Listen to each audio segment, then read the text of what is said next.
안녕하십니까. 2022년 2월 17일 최병무 팩트 시작하겠습니다. 오늘로서 공식 선거운동 사흘째고요. D-20일입니다. 자, 이러다 보니까 서로를 향해서, 특히 이재명, 윤석열 두 후보가 서로를 향해서 어마어마한 그 화력을 집중해서 공격을 퍼붓고 있습니다. 그 중에는 마타도어도 많고요. 물타기도 있고, 뭐 하나하나가 정말 불을 뿜듯 그렇게 공격을 하고 있다. 이러다 보니까 아마 상당히 그 여러 유권자들께서, 특히 뭐 야권 지지자, 뭐 참 모처럼 맞은 정권 교체의 기회죠. 이 부분에 대해서 아마 불안하게 생각하시는 분들도 계실 거고요. 그렇지 않고 뭐 또 낙관하시는 분도 뭐 물론 당연히 있을 겁니다. 그러면 여론의 흐름이라는 건 도대체 어떻게 돌아가고 앞으로는 어떻게 될 것인가 하는 부분을 과거의 경험을 토대로 해서 말씀을 드리겠습니다. 우선 현재 드러난 이재명 후보에 대한 악재, 이건 정말 제가 세다가 지쳐서 잠이 들었다 이런 얘기도 했었죠. 그럴 정도로 많습니다. 우선 부인인 김혜경 씨 부분은 뭐 현재 진행형이죠.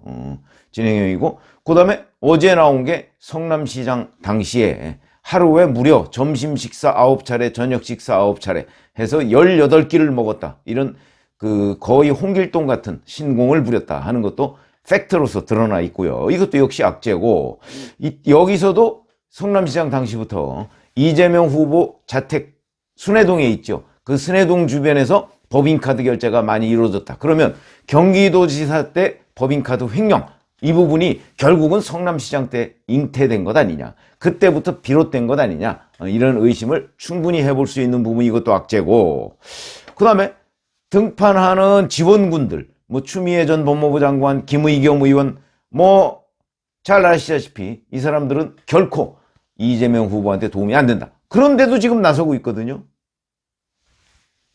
이것 역시 결국 지지층 결집용이다, 이렇게 말씀드릴 수가 있고, 여기다가 기존 악재 다 드러난 거 있죠. 형수욕설, 대장동 의혹, 백현동 의혹, 변호사비 대납 의혹, 성남FC 후원 의혹 등등 정말 셀 수 없이 많습니다.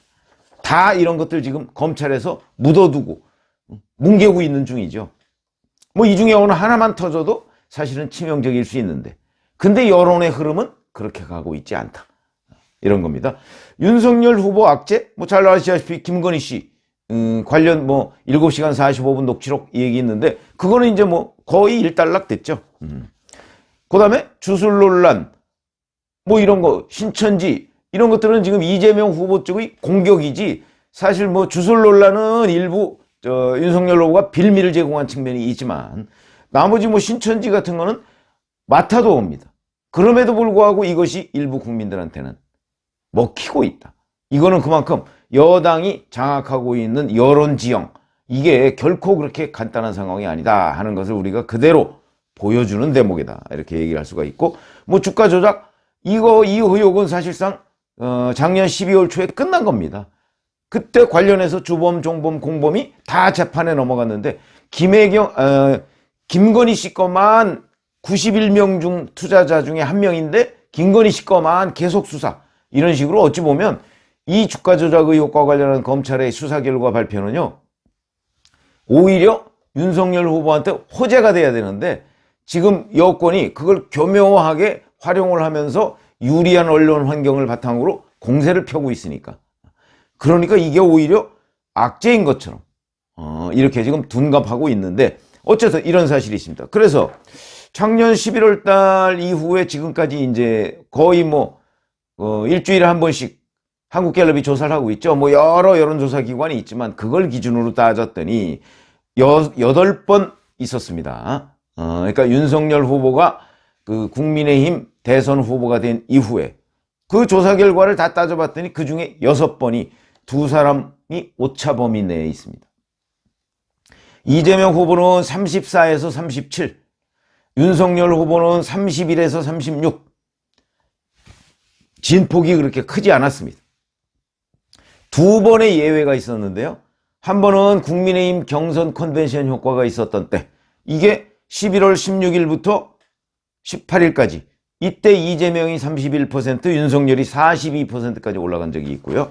그 다음에는 윤석열 후보와 이준석 대표가 충돌했을 때, 이게 올해 1월 4일부터 6일까지, 이때 이재명 36, 윤석열 26, 그래서 10%포인트 차이가 날 정도로. 그러니까 그동안에 제가 이재명 후보는 박스권 얘기를 했었고요. 윤석열 후보는 24에서 42까지, 26에서 42까지 어마어마하게 천당과 지옥을 왔다 갔다 했다. 이런 두 번의 예외를 빼면 6번은 두 사람이 오차 범위 내에서 혼전을 보이고 있다. 이런 거고요. 최근에도 마찬가지입니다. 자, 그러면 과연 우리가 치명타일 것이다 라고 했던 김혜경 리스크, 법인카드 횡령, 뭐 이런 부분, 그 전후는 어떨까? 이재명은 그 전에 35%였는데 그 후에 2월 8일 뭐 이때 조사한 거 보니까 36%. 차이가 없습니다. 그러면 김혜경 리스크가 반영이 안 된다. 김건희 녹취록, 보도 직전에 윤석열 후보가 31%, 근데 직후 조사를 보니까 33%, 오히려 올랐습니다. 그럼 이거는 또 뭐냐? 그래서 지금 뭐 어찌 보면 사후적 분석입니다만은 결국은 이런 것들이 별 영향을 못 미쳤다. 왜? 유권자들의 상당수는 이미 두 사람의 도덕적 차별성, 이걸 별로 느끼지 못했다. 이거는 윤석열 후보한테 굉장한 악재죠. 왜 그러냐? 도덕성으로 따지면 사실 말이 안 되는 건데, 특히 본인의 문제. 지금 윤석열 후보는 공수처와 검찰, 경찰에서 그렇게 수많은 공격을 했음에도 불구하고, 특히 검찰에서 했음에도 불구하고 드러난 게 아무것도 없습니다. 그렇죠. 이른바 범죄 혐의로 드러난 게 아무것도 없고요. 의혹도 구체적이지 않습니다. 뭐 고발사주 의혹, 공수처에서 지금 수개월, 6개월 이상 집중 수사를 하고 있는데도 불구하고 드러난 게 없습니다. 윤석열 관련이 드러난 게 없다 이거죠. 이런 상황이고요. 반면에 이재명 후보의 악재는 지금 바로 기소해도 재판에서 아마 유죄 나올 확률이 굉장히 높은 것들이 즐비합니다. 그런데도 워낙 지금 이재명 후보 측의 화력이 좋고 그걸 확대 재생산하는 여권 그 매체들이 많기 때문에 뭐 교통방송 뭐 무슨 MBN 뭐 이런 데 워낙 많기 때문에 그러다 보니까 이게 다 물타기가 되는 겁니다. 이런 상황에 되다 보니까 도덕적 차별성을 느끼지 못하고 있다, 유권자. 이거는 사실 윤석열 후보 진영에서 반성해야 할 일이죠. 도덕적 차별이 엄연히 있음에도 불구하고 그거를 유권자들이 느끼지 못하게 한 것은 그만큼 집중력이 떨어지는 공격을 보였다. 이런 얘기가 되는 겁니다. 그러니까 여권의 프로파간다, 선전선동술이 먹혔다. 이런 얘기가 되는 거죠. 자, 그런데 여론조사상으로만 분석을 해보면 한쪽의 리스크가 이렇게 불거져서 위기에 처할 때 오히려 그 지지층은 결집하는 경향을 보였다. 이런 것들이 어찌 보면 앞으로를 예측하는 데 있어서 굉장히 중요한 대목입니다. 그래서 제가 어게인 2012형 이렇게 얘기를 하는 겁니다. 박근혜 후보와 문재인 후보가 강력하게 1대1 진영 대결로 부딪혔을 때 그때로 향해 가는 것 아니냐. 이런 분석이 지금 가능하다는 것이죠. 그러니까 무슨 얘기냐면 중도층이라는 사람들이 양극단의 사람들이 막 싸우는 걸 중도층이 심판을 해야 되고요. 이 사람들이 나중에 어느 쪽에 더 많은 지지를 보내냐에 따라서 승패가 판가름이 나는데 이 중도층이 얇아졌다는 거죠. 그럼 이 얇아졌다는 건 뭘 근거로 얘기를 하느냐? 충분히 그런 근거가 있습니다. 여론조사상으로도 근거가 있고요. 그 다음에 우리 주변에서도 중도층, 저 사람은 평상시에 중도층이었어 라고 하는 사람들 얘기를 요새 들어보면 정말 이제 그만해라 이렇게 얘기하는 사람들이 많습니다.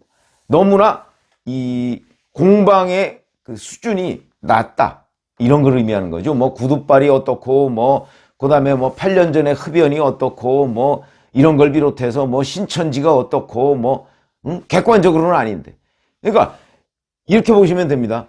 많은 분들이 저는 뭐 유튜브에서 그런 걸 많이 얘기를 해드렸습니다만은 정확하게 이런 거 팩트와 주장을 구분해야 된다 이런 말씀을 드렸지만 실제 유권자들은요 그 하나하나의 이슈에 대해서 예를 들어서 추미애 전 법무부 장관이 당시에 신천지에 대한 압수수색을 지시했는데 윤석열 후보가 뭐 건진법사 말을 듣고 그걸 거절했다.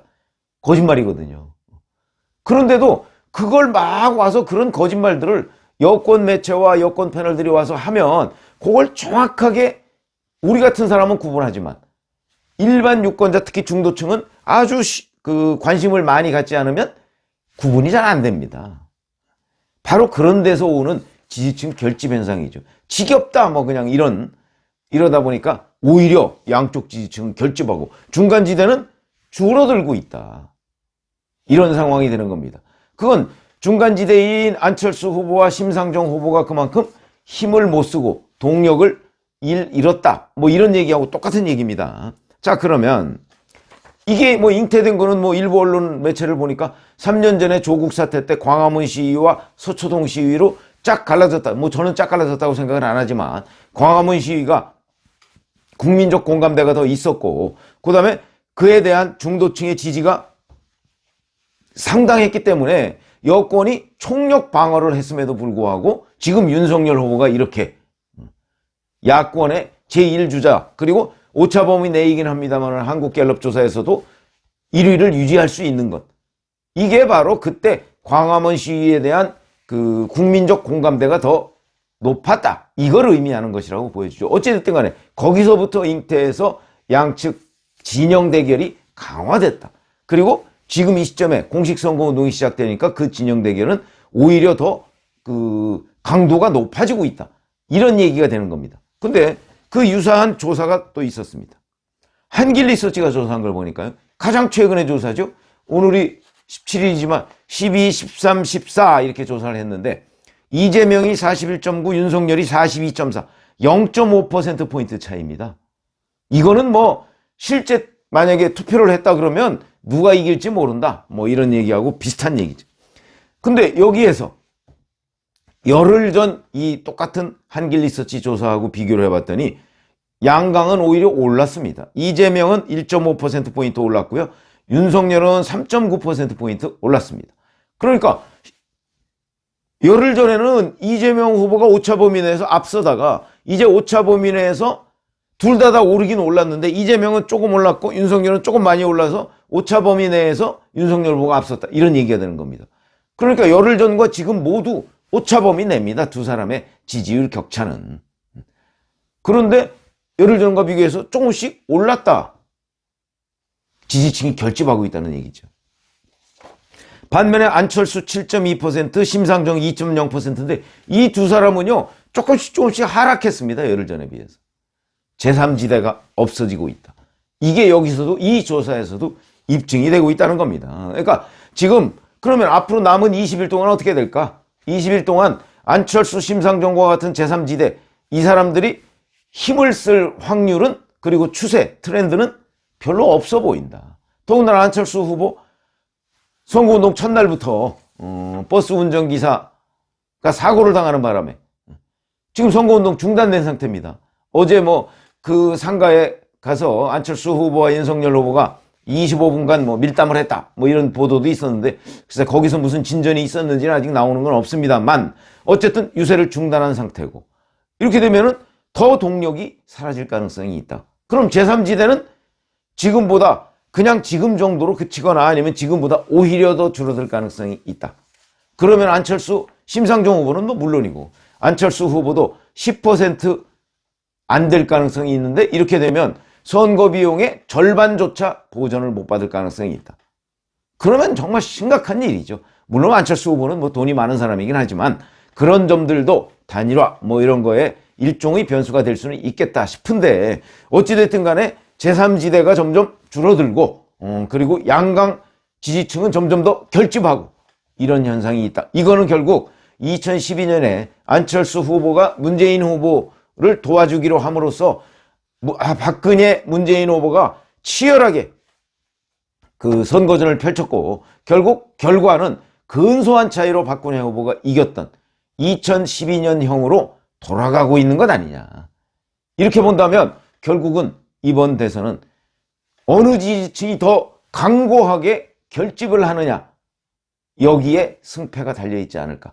그렇기 때문에 코로나19 확진자 이 사람들을 어떻게 투표장으로 끌어들이느냐. 그러니까 미리미리 이제 10만 명 아마 오늘 10만 명이 넘을 것 같은데요. 그러면 3월 4일 5일 그 사전투표하고 나서 6일 7일 8일 이때 확진되는 사람은 자칫 잘못하면 투표를 못할 수도 있습니다. 그렇기 때문에 건강할 때 가서 사전투표도 열심히 하고, 그 다음에 설령 나중에 무슨 어려운 일이 있더라도 3월 9일 날 본투표 참석하든가 아니면 이렇게 해서 지지층을 많이 불러오는 이재명 후보나 윤석열 후보나 둘 중에 한 사람이 승리할 가능성이 있다. 바야흐로 지금 20일 남은 대선은 2012년형으로 흘러가고 있다. 이렇게 말씀을 드릴 수가 있겠습니다. 물론 앞으로 돌발 변수가 또 있을 수 있습니다. 그런 것들을 다 없는 상태로 치고 분석을 한다면 지금 이거는 10년 전 대선 상황으로 가고 있다. 이렇게 말씀을 드릴 수가 있겠습니다. 고맙습니다.